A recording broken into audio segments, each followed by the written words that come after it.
alert you to that. So welcome everybody. Welcome to MANP Connects. My name is Jennifer Hutchins. I'm the Executive Director of the Maine Association of Nonprofits, and I'm really delighted that you decided to call in today. Our topic is around coalitions, and we have some really great guests that I'm going to be inviting on one by one, who are going to be sharing just for a couple of minutes the work that they're doing related to coalition building in the state of Maine. And I'm super excited to do that. I did want to provide everybody with a little bit of context in terms of, so why coalitions and why now, Jen? What's going on here? Well, for those of you who've been listeners of ours to MANP Connect, some of you have been with us for, I have to say, right? We have our 2-year anniversary is today. Well, no, excuse me, the COVID lockdown happened 2 years ago this month. And then a month later, we started our MANP Connects as an opportunity for people related to volunteering for, working for, and working with, partnering with nonprofits from around the state to come together and find some community in these really crazy, uncertain times. And so in January, we've gone to doing them once a month. And in January, the first thing we started with was, gosh, what's happening? How's everybody doing? What's on top of your mind? And so we invited some guests and people shared, you know, staff burnout, workforce shortage, feeling uncertain about funding, a lot of the big questions that have everything to do with having an uncertain future. And so in February, we started tackling some of those big questions that came up in January about sharing ideas around how are people dealing with staff burnout, and what are some of the policies and practices that we can learn about having healthy workplaces such that our workers feel valued as much as we can as employers. And then we also are aware that there's still, obviously there's a lot of uncertainty about what's happening around fundraising and funding, and there aren't a lot of answers. And I participated on a panel last month with a couple of colleagues.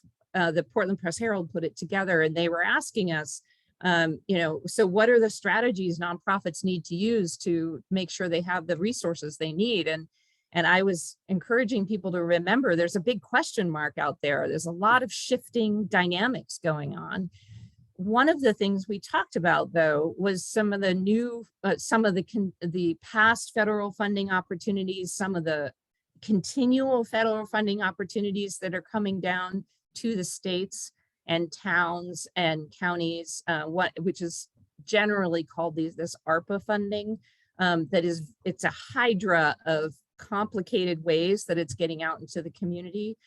And one of the things we talked about at that panel was when you're approaching those types of big policy issues and opportunities for funding, is the idea that coalition building can be a very effective way of having exchanges with policymakers and other types of decision makers who are interested in focusing on community problems, and then having the people who have a piece of that puzzle to come to the table. And coalition building and creating networks and partnerships and collaborating seem to be a topic related to this idea of how do we, as a nonprofit sector, make sense of and demonstrate our shared problems and voice to the government sector. And definitely this has something to do with the private sector as well, with funders and sponsors in the private sector. But mostly right now, today, I know that there are examples out there from which we can learn some really interesting lessons about, in these uncertain times, when these opportunities that many of us are not accustomed to, in other words, this ARPA funding coming down, how do we, as in individual organizations, begin to make sense of these huge, huge opportunities and challenges? And so we decided to focus on coalitions. And so today my goal is to have you meet several people who in Maine who are doing this work, get some tips around this, And then also in just 1 second, and actually, why don't you come on the screen already, Mary Alice Scott? I'm going to introduce you to our new public affairs manager, Mary Alice. She is essentially going to be the person who is doing the work for us in terms of our advocacy in Augusta and Washington, D.C. And I wanted her to come on to introduce herself and talk about her work because we want to continue to support you in this area. So today we're just going to be getting a quick touch base with a bunch of different people doing this work across the state, providing you with some resources in the chat. And then Mary Alice is going to be talking a little bit about what some next steps might be. So hang on for the end because we have a quick poll for you. In the meantime, Mary Alice, hi, welcome to MANP. Good morning. Thank you. It's great. Things are great. Do you mind introducing yourself and telling folks a little bit about what you do? Yeah. So good morning, everyone. My name is Mary Alice. I just recently came from being the executive director of Portland by Local. I was there for 4 years. And now I have been at Maine Association of Nonprofits for about a month. So I'm the public affairs manager, which means that I will be really focusing on advocacy and kind of all that entails for nonprofits. I am an advocacy person. That's kind of my background and my passion. And I have worked at nonprofits for many years in Maine. So I'm really excited about this role and excited about connecting with all of you. So in this role, one of the things that we really focus on is kind of tracking bills, but also tracking opportunities and tracking things that are just generally important to the broad nonprofit sector. Since MANP represents over 1,000 nonprofits, you all can probably imagine that there's a lot of different interests and passions and activities that go on. And so we really try to focus on pretty high level things that impact nonprofit sector as a whole. And so a lot of those are things like charitable deductions, foundations. There will be some interesting tax bills that we'll be talking about later. Earmark season is upon us. And so that's the kind of thing that I'll be spending a lot of time on. And if you ever want to just nerd out with me and get into the details and nitty gritty of politics, give me a call, shoot me an email. Kelly dropped my email into the chat. I would love to talk more. We have an advocacy network that's made up of about 40 nonprofits. If you're interested in learning more about that, shoot me an email too. And those are the folks who generally want to hear a little bit more and want to get some extra details on the things that we're following and the nitty gritty of the policies and politics that affect nonprofits. So I'd love to chat more. I'm going to be on a little bit later. As Jen sort of teased, we have a poll at the end of the session where we'll ask a little bit more about what kind of additional advocacy programming you all might be interested in. So after you get a dose of information from everyone else coming on, we'll be able to do that poll. But I'm thrilled to be a part of this team, and I hope that you all will reach out and connect because I would love to talk more. Great. Thank you so much, Mary Alice. We're delighted that you're part of the team. Okay, so I have great guests, so I don't want to wait. I don't want to miss look at that. You're all going to have sympathy for me. I have to do one thing before Shoni gets on the line, or come on the screen, Shoni. But one thing before you start talking is I have to thank our sponsors. So thank you to Harvard Pilgrim Healthcare. Thank you, Machias Savings Bank and Maine Biz. These are awesome partners. They're all of these groups. I'm sure many of you know them. Awesome community partners with nonprofits. So thanks, guys. Okay, over to you, Shoni. So thank you for being here. First of all, I know you're super busy. For those of you who don't know Shoni, she's the director of the Bates Dance Festival, and she's been involved in an initiative called the Cultural Alliance of Maine. And I was hoping that, Shoni, you'd be willing to just chat with us for a second about why you guys started and what's your primary shared goal? Sure. Thank you so much for having me. I'm always happy to talk about the Cultural Alliance of Maine. We came together in April of 2020 in response to the COVID-19 pandemic crisis. And it was in recognition that Maine's cultural sector didn't have an independent industry-specific support and advocacy group at the table for recovery funding and policies. So while other groups, outdoors groups, restaurants, there are all these associations who are able to sort of, advocate for themselves, we were floating around independently, right? And there's so much strength in numbers. There's so much strength in coming together as a sector and saying, hey, we are responsible for massive economic impact in the state and massive human impact and, you know, social emotional learning and growth and all the things that we know that arts and culture bring to our society. And we need recovery funding, right? And we need a seat at the table, and we need to be, you know, held at the same value that restaurants and hotels and all these other, you know, great assets in Maine are held. So we came together with, I believe, 16 organizations who formed a steering committee. And, you know, we spent about 6 months just sort of meeting and figuring things out and having some public Zoom conversations that I know some people on this call were a part of. And then we did a search for a pilot program director who did a lot of research over the last year. And now we're moving into a phase where we are creating a shared equitable governance structure. And we are doing a search right now, actually, for a director, which is really exciting. That listing is out there. It's on the MANP website, so you can find it there if you are interested or if you know Aren't all somebody. jobs in Maine on the MAP job I site? mean, just the good ones, Just right? the good ones. Exactly. Thank you, Shoni. You know, and we think this is primarily going to be, well, I would say one of the focuses is advocacy, right? One of the strong focuses, and really finding a way to talk about our industry, to message not only within our industry to each other, but outwards as well, and make sure we have shared language and a shared vision of how, you know, arts and culture and humanities in this state, you know, affect the lives of all the residents, all the tourists, and, you know, how we can keep our industry alive, thriving, booming, you know, doing the great things that we do. Tony, I've been able to be in some of those meetings, and I've been really impressed with, as you said, you know, it started with a couple of people being connected, right as we understood how deeply affected, particularly performing arts organizations, but all of the public facing arts organizations were going to be with the pandemic. And I've really had the opportunity to have a little bit of an inside scoop on how that's growing and how it's going. And I know there are many factors, but what comes to mind for you as a critical factor, which has enabled you to maintain the momentum that you've had to date?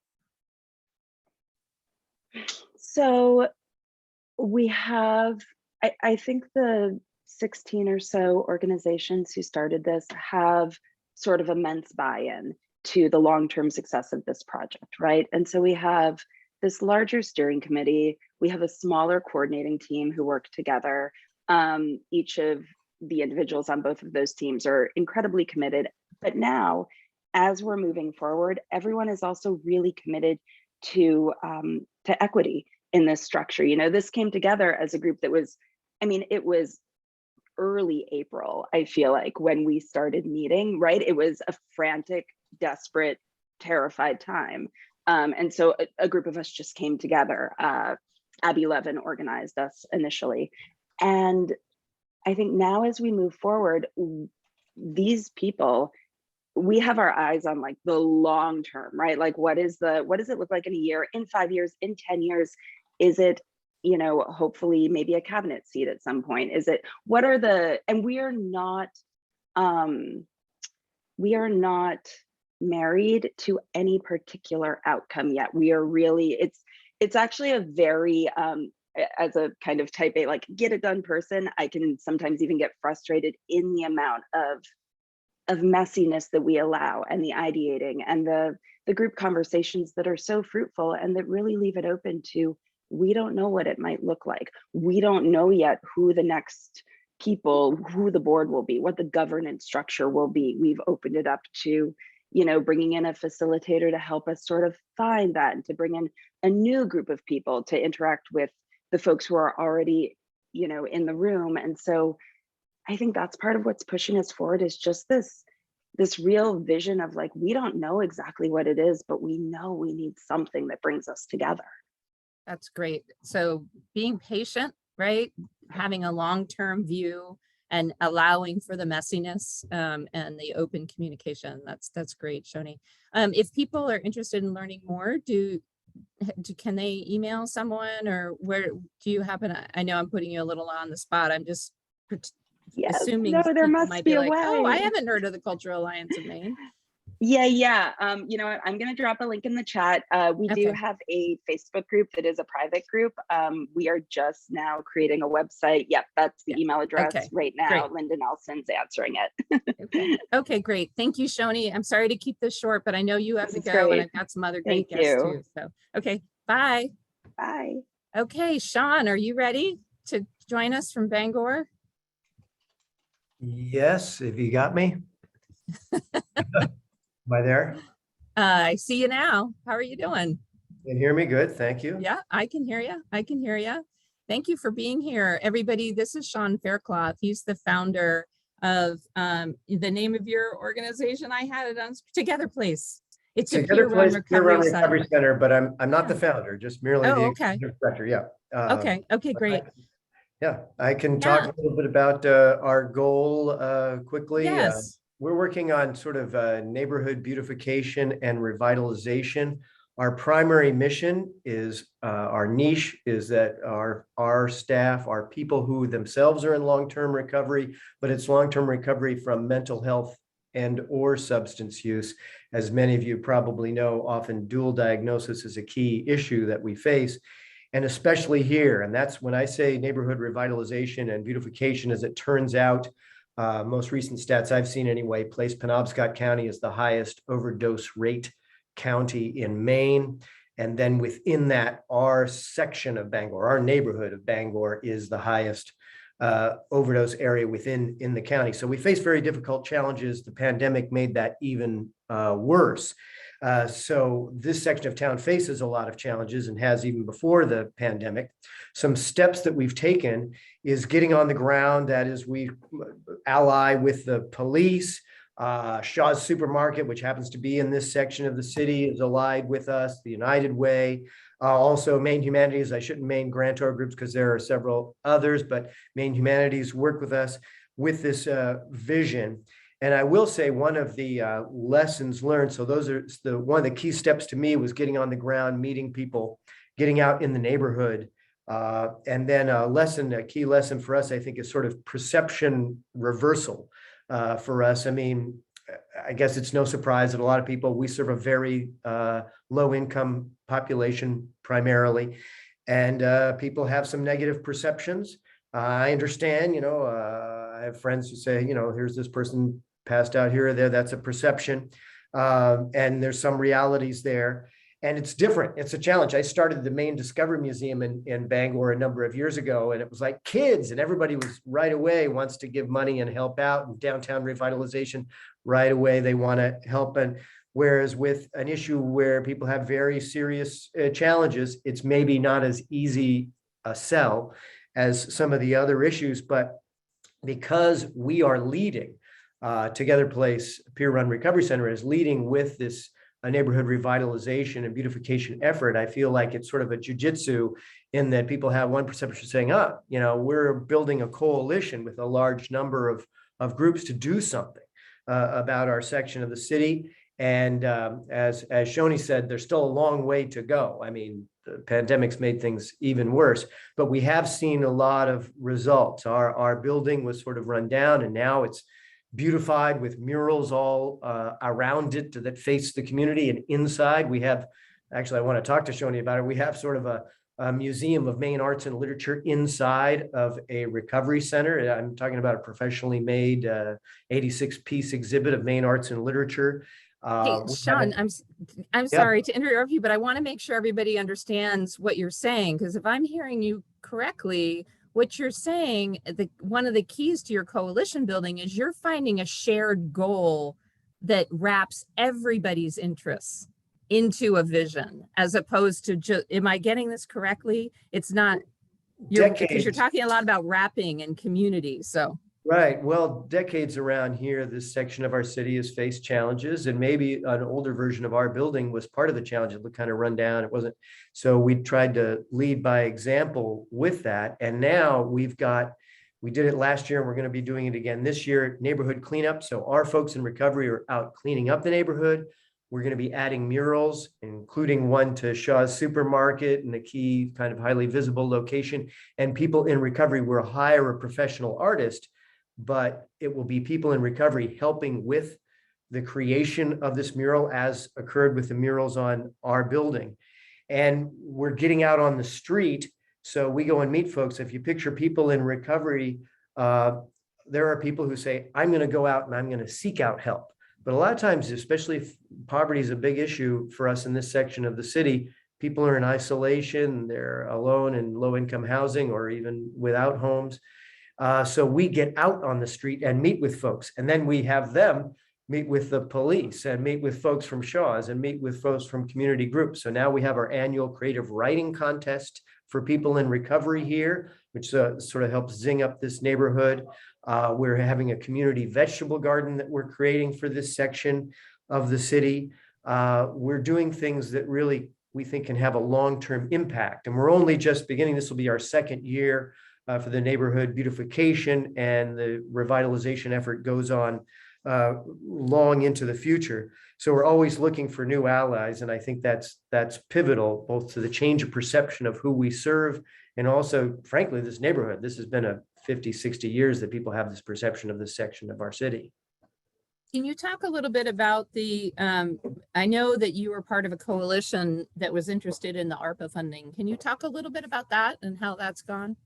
Yes, so I'm a member, our organization is a member of Penobscot Cares, Penobscot County Cares, and we're advocating for increased ARPA funding, or utilizing ARPA funding with the city and with the county for three things, which is more investment in substance use recovery because of the stats that I just mentioned at the beginning, mental health issues, and mental disorders. And then the other is housing, which is a huge problem and issue, especially here in the city of Bangor.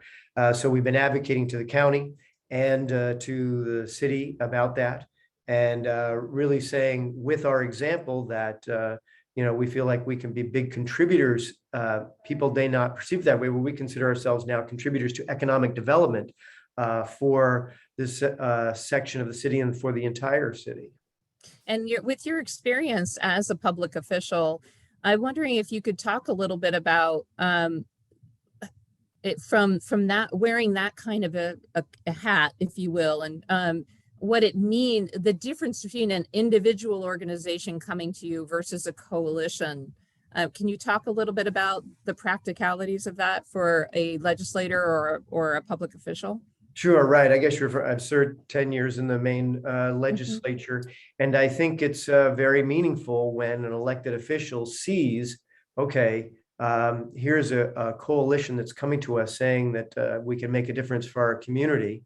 And we're not just simply sitting with our hand out, but we're saying we're a team that we think can contribute significantly to positive change in our community. And I do think it's somewhat of a perception reversal in this case, where it's a recovery entity that's saying it's serving an economic development function. And that we really need people to understand and perceive that, it's one thing to complain. I was recently out in California and went by MacArthur Park where the cake was left out in the rain, and used to be all this people, and now there's homeless people completely filling MacArthur Park. And there is challenges, there is problems, and we face them on our scale here. But if we're going to solve them, we can't just complain about them. We have to say we're going to build a team that's going to make a big difference. And I think that does have an impact on the perception of elected officials. If there are people who are interested in the ARPA funding for Penobscot County, are you still welcoming people to that group? I know I'm now on the email list. I wondered, can people still get involved? Yes, it's I'll get it. Doug is the organizer for that. I can send, or I'll send we can take care of that. I know. Don't worry about that, yes, Sean. I know the information. We need more people involved in it, and I know there's lots of folks, I'll say, that are making, advocating as they would for funding for various uses of that ARPA funding. And it is, I will say, during my time as an elected official, I never saw that much flexibility, I guess you'd say, in terms of a large amount of money. Usually when you get money from the feds, it's designated very specifically, and there's a lot more flexibility to how this money could be utilized. And we feel like we're advocating for something that's very meaningful and substantial, especially for Eastern Maine, which faces a big challenge. And I'll just give you a lot of credit, Sean, for your leadership and seeing the possibilities of making connections between disparate groups who on their face may feel like somebody from the dance festival wouldn't necessarily have a lot in common with an addiction center up in Bangor, but you called that out right away. And so we don't really have to think about these. Sometimes we can put down the competitive hats and think about how everybody gets to benefit from opportunities like the ARPA funding. So thank you for your leadership. I really appreciate it. Go ahead. And one last little anecdote about our annual creative, and it's statewide, by the way. So people know, folks, anybody in recovery, mental health, substance use can participate in our annual writing contest. The deadline this year, I think, is April 18th. But just from last year, we had a woman who, and I gave her a ride home after the event, and she was telling me how she's a person, I won't name her obviously, but who hears voices and faces real major mental health challenges.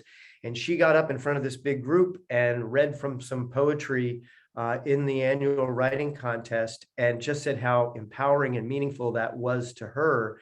And to have that kind of audience for it is really something that, to me, that one person, almost as much as all the people, we had 100 folks show up for our beautification, but that kind of one incident to me sort of gives a value that I think is really important to what we're doing. Thank you, Sean. That's really inspiring. Thank you. I know you're super busy. I appreciate you taking the time this morning. I'm sure people will pipe in to say how much we appreciate it. I'm going to go on to our next guest, but thank you again. Thank you. Meg, are you out there? Good morning. How are you? I'm good, thanks. How are you? Good. Thank you for being here. Oh, my pleasure. Meg Helming is the Director of Advocacy for the Y Alliance of Northern. Oh my gosh, I'm going to stop there. Could you introduce yourself? Yes, it's a lot of words. It's a lot of words, and it's Friday, and no worries. So I you. am the Director of Advocacy for the YMCA Alliance of Northern New England. So I support the YMCAs in Maine, New Hampshire, and Vermont. Great.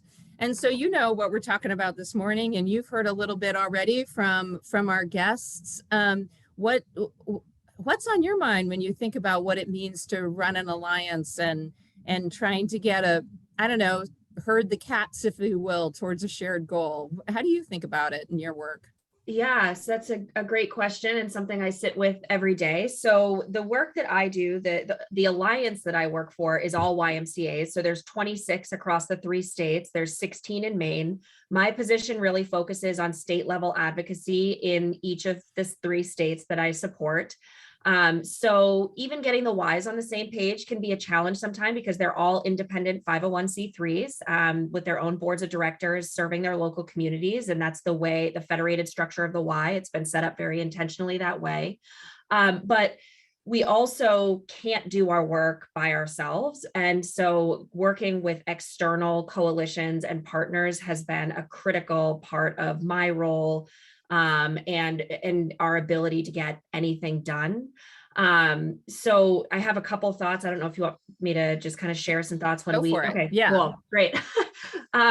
So the Y provides a ton of different services to people across the lifespan from really 0 to 100. So the policy issues that we're invested in represent a wide range, right? So these include childcare, physical and mental health, hunger relief, social isolation for seniors. We're also a nonprofit, so we have to contend with nonprofit business issues around taxation, unemployment, charitable giving. So we simply can't lead or go solo on policy issues in all of these areas, like it's just not practical and not feasible.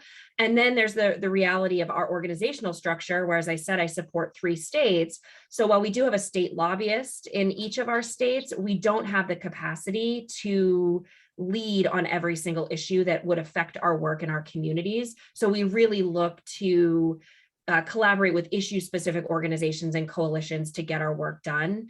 And then, of course, there's strategic factors. So as Sean and you were just saying, we're more powerful and I would say unignorable when we show broad support or opposition for a policy across multiple different organizations. And I would say the more diverse the stakeholder group, the better.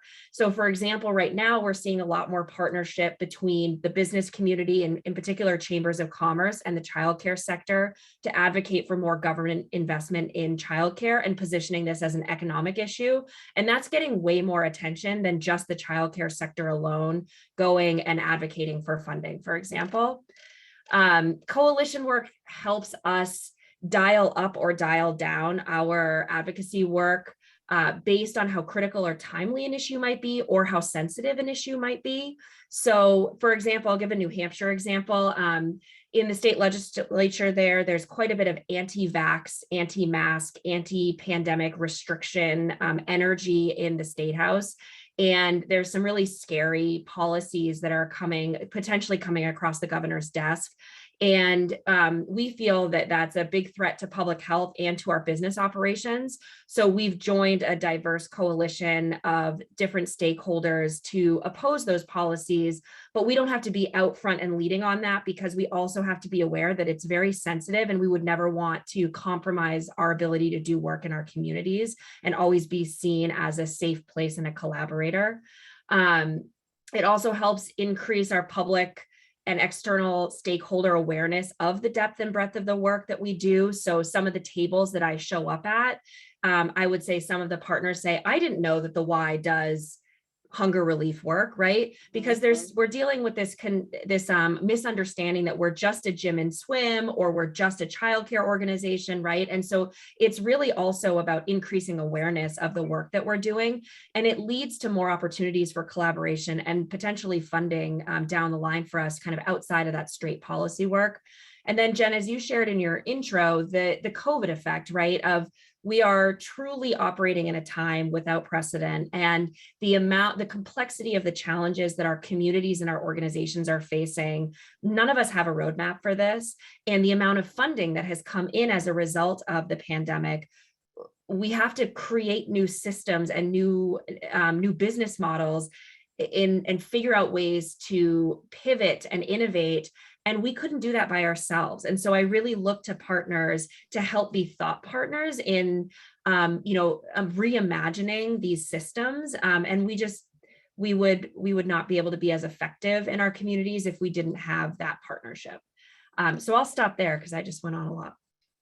Well, it's great. It's awesome. And a huge shout out to Meg. If anybody, your email's already in the chat. So I'm going to assume that if people want to learn more about the Y Alliance and the work that you're doing, that people should reach out. Absolutely. I just want to highlight that one of the takeaways that I have from what you were just saying, Meg, is being a successful member of a coalition also knows when you have an asset and it's time to kind of lean in and when it's best for you to lean out, right? Yeah. Like having a lot of self-awareness as an individual organization and thinking long range, thinking shared goal, and sometimes that ability to be able to say, hey, I need to let somebody else take over this time, or also, hey, I need to ask for a little help here because maybe. So those complexities. So thank you. But yeah, we're trying to stay on time. So I want to make sure we get our final guest here. Sure. So thank you, Meg. I really appreciate it. It's great to see you. Rita, are you out there? Great. Hi, Rita. Last but not least, I wanted to end with the kids. Hey. And actually it's a great segue because Meg was just talking about how lots of people, lots of organizations have, and so does Sean's organization, so does Shoni's organization, have roles to play in this. So welcome, thank you for being here. And I'm hoping you might be able to tell us a little bit about your work at the Children's Alliance. Yes, absolutely. So yeah, my name's Rita Furlow. I'm the Senior Policy Analyst at the Maine Children's Alliance. And Children's Alliance has been around for over 25 years, and we're a nonprofit that advocates for sound policies for children, youth, and families in Maine. And we do that always based on data. We've been putting out a publication called Kids Count, which is we are the Maine's Kids Count organization. There's one in every state across the country that provides data and on a regular basis to make sure that people know how we're doing and how kids are doing. So that's always the primary source of our work. So we are an organization that advocates for children, birth through adulthood. So we end up getting involved in a lot of different issues and different coalitions. But one of the coalitions that I thought I'd talk about today is one called Right from the Start, of which Meg is one of our STAR members and has been involved in the coalition for a number of years. So when I first arrived at the Children's Alliance about 9 years ago, we had a small coalition of folks who were interested in early childhood issues in particular. And over time, we realized we really needed to strengthen this group. I would often be going to the State House, and there would be, bills coming up around childcare, and I literally couldn't find people to come and testify. There really had been no strong childcare organization, and not surprisingly, these are all folks who are taking care of children all day long, and they can't leave to come easily and testify at the State House. So, through this coalition that had been together, we really realized that there needed to be a significant change. We saw an opportunity as we were looking at a gubernatorial election coming forward, and really thought it's a good time to think about a major change. So we went to a group of early childhood funders in Maine with a proposal to really strengthen and create a new coalition. So we had a number of core members, our organization, a organization called Fight Crime, Invest in Kids, that brings a lot of diverse viewpoints for in support of young children. So, for example, the police, business interests, the military. So that's a very different voice than most of us early childhood advocates, and folks from Head Start, and a nonprofit that had been around for a long time called the Maine Association for the Education of Young Children. And one of the things that really happened through this coalition and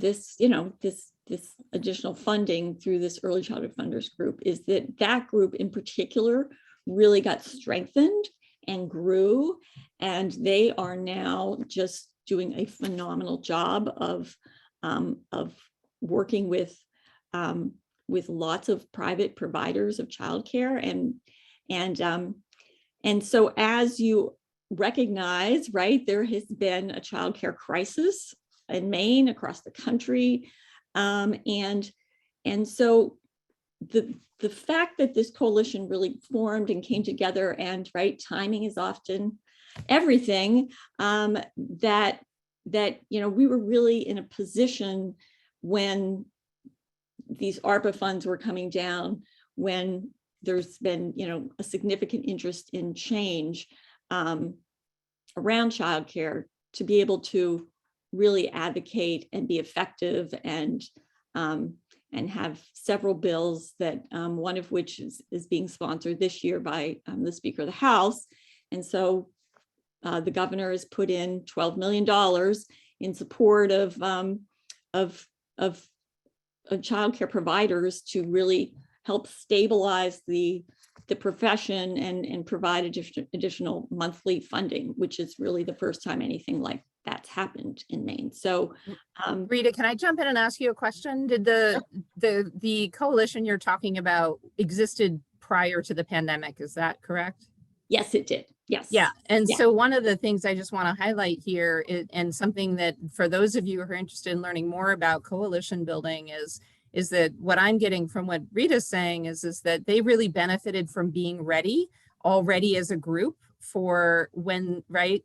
You're nodding. So you know, that you benefited from having that longer view, that being a coalition, sometimes the short-term benefit is a little more elusive, but patience and staying together and staying consistent and communicating around a shared vision, you were in a position to be able to benefit from these immediate opportunities.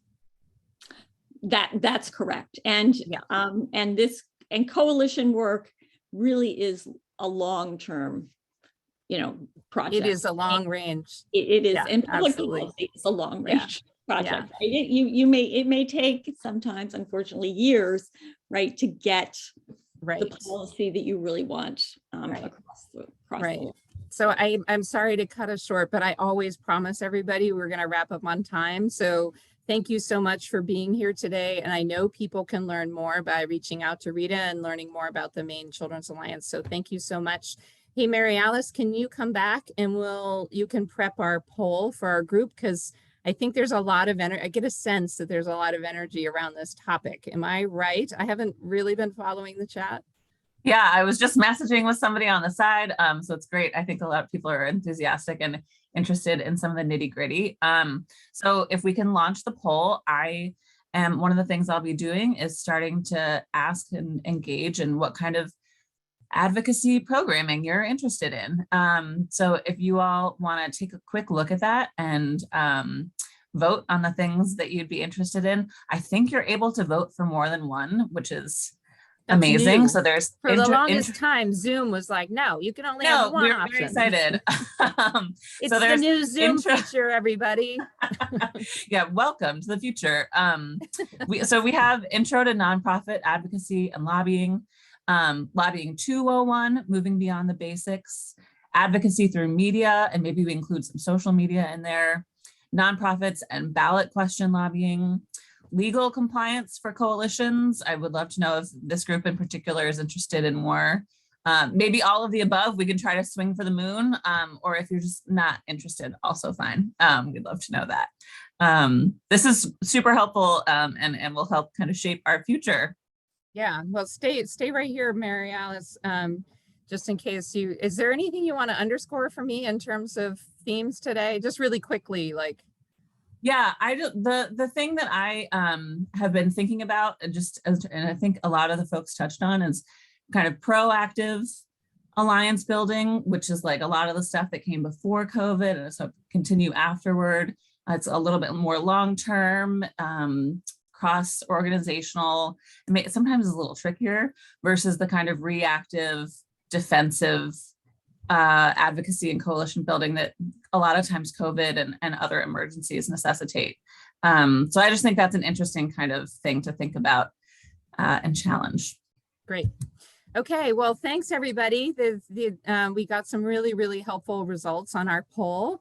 And but I want to let you know too, for the April MANP Connects, we are going to have a special edition. It's going to be about workforce shortage, and we have Commissioner Heather Johnson from the Department of Economic and Community Development, who will be coming and talking with us about how her department is approaching workforce shortage in Maine. And it's our opportunity as a sector to give her some perspective on what the unique experiences or other additional concerns that nonprofits have, as 1 in 6 workers in Maine works for a nonprofit, being 16–17% of the workforce. We want to make sure Commissioner Johnson has a sense. And so we'll be having some special guests to give Commissioner Johnson some perspective, and she'll be with us. So please join us at the next MANP Connects. Again, thank you to our sponsors, Harvard Pilgrim Healthcare, Machia Savings Bank, and Maine Biz. This was a great session. We have tons of resources on our website, and you know, pretty much a how-to in terms of how to build a coalition. So more to come. Thank you for being here. Have a great Friday, and we have your back.